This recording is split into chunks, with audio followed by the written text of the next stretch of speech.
Hey guys, this is a segment from the Slumpbuster Podcast. You can find the full episode on any of the various podcast platforms, or of course, subscribe to us on YouTube for more of our content. Other than that, guys, sit down, bust a slump, and enjoy. So last year, the Steelers finished 8-8. They managed to sustain Mike Tomlin's streak of not having a losing season in Pittsburgh. Mm-hmm.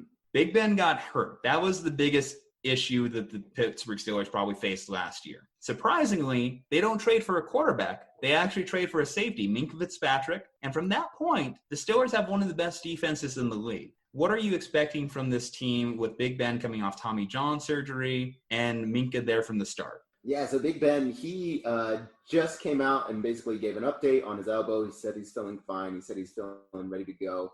So I do think our offense is going to be a little bit more productive than what it was. I mean, it can't get any less productive than what it was towards the end of the last season, right? Like we literally had Mason Rudolph get hit over the head with his own helmet and, couldn't throw a ball after that. And then Duck Hodges did really well for a third stringer, right? He was able to win us some games. But really, it was not like he was the reason why we won those games, right? Like he just did enough to keep us in, for sure. So I think our offense gets better. Our defense, like you said, should be solidified from the get-go. I think we're gonna have a better team than we had last year. But unfortunately, when I was going through our schedule and looking at the teams that we play, I don't see us necessarily improving record-wise. So I still have us going 8-8. The nice thing is, with that extra seed when it comes to the playoffs, though, that would put us at the 7th seed. But again, I don't see us improving very much just because the schedule is difficult. And yes, we did get our quarterback back, and that's going to help a lot.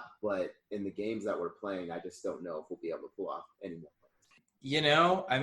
Just saying that I feel like the Ravens are being about the same. I think the Browns will improve. I think the Steelers might go down. I mean, Big Ben is definitely over the hump. He's coming off a pretty serious surgery. I mean, okay, they got Minkah Fitzpatrick or whatever his name is, but I don't see why they would be better than they were last year significantly. Quick question. Do you think that Minkah Fitzpatrick has more claim to Fitzmagic than Ryan Fitzpatrick? No. No? Yeah, I agree with that. Ryan Fitzpatrick has way too much swag to He does, dude. He's like the greatest single-back quarterback or single-game quarterback in NFL history. Yeah, yes, more than a few single games. 2 games. Ryan Fitzpatrick could get pretty streaky. He's a fun QB to watch. I wouldn't want him as QB at my team, but, he's a fun QB to watch from a distance, from afar. Imagine he's a backup on the Niners and Jimmy G goes down and I just don't even want to think about playoffs, Jimmy G going down. and then you go on a run with Fitzmagic.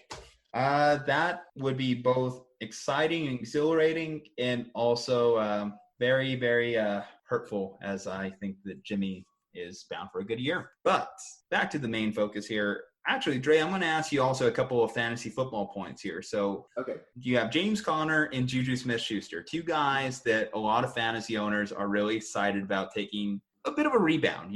They had a rough year, as the entire Steelers offense did last year under, like you said, some poor quarterback play.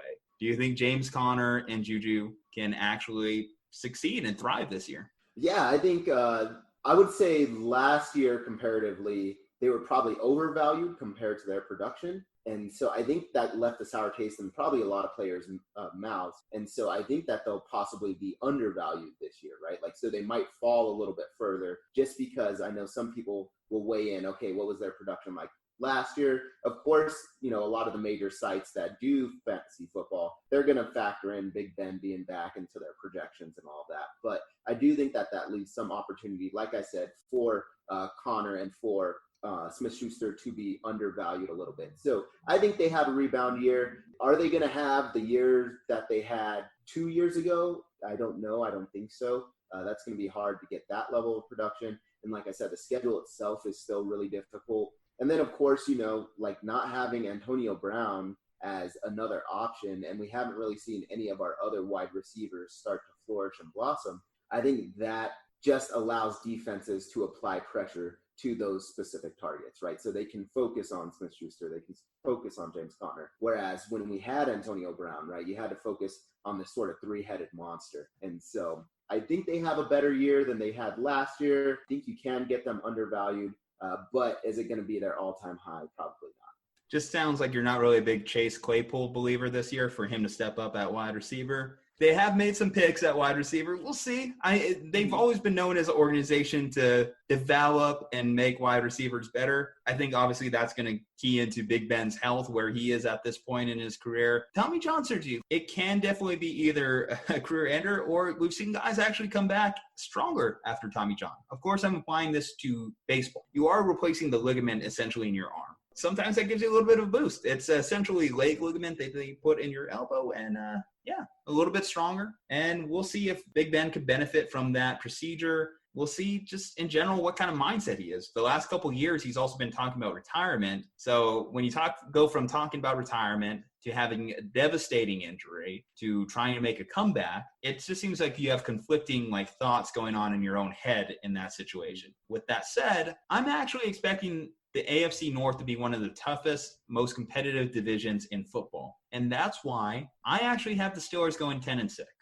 As I was going through the schedule, I think that there is opportunity to improve. I think that their defense is honestly top-notch. I would say it's at minimum top 5. I will put it with the Niners defense. I would put it with some of the best defenses in the league. And if they can just be competent offensively, which they weren't last year, they could have won a couple more games last year. It's just we're missing, obviously, the quarterback play. If Big Ben doesn't have a few games where he turns the ball over 5 times, I think that they'll be better off than they were with, again, Ducky Hodges throwing the ball. So you're saying it's the return of the Iron Curtain? Honestly, yes. This is the best defense that I think the Steelers have had in years. I think this is the best defense they've had, certainly since the mid-2000s. You look at what they had when they had their big three with Le'Veon Bell, Antonio Brown, and Big Ben. It was purely based around their offense, which is something that is unnatural for the Steelers. AFC North team that's led by their offense, just airing it out. No, this team, I think, is best served when they're grinding it out, winning with their defense.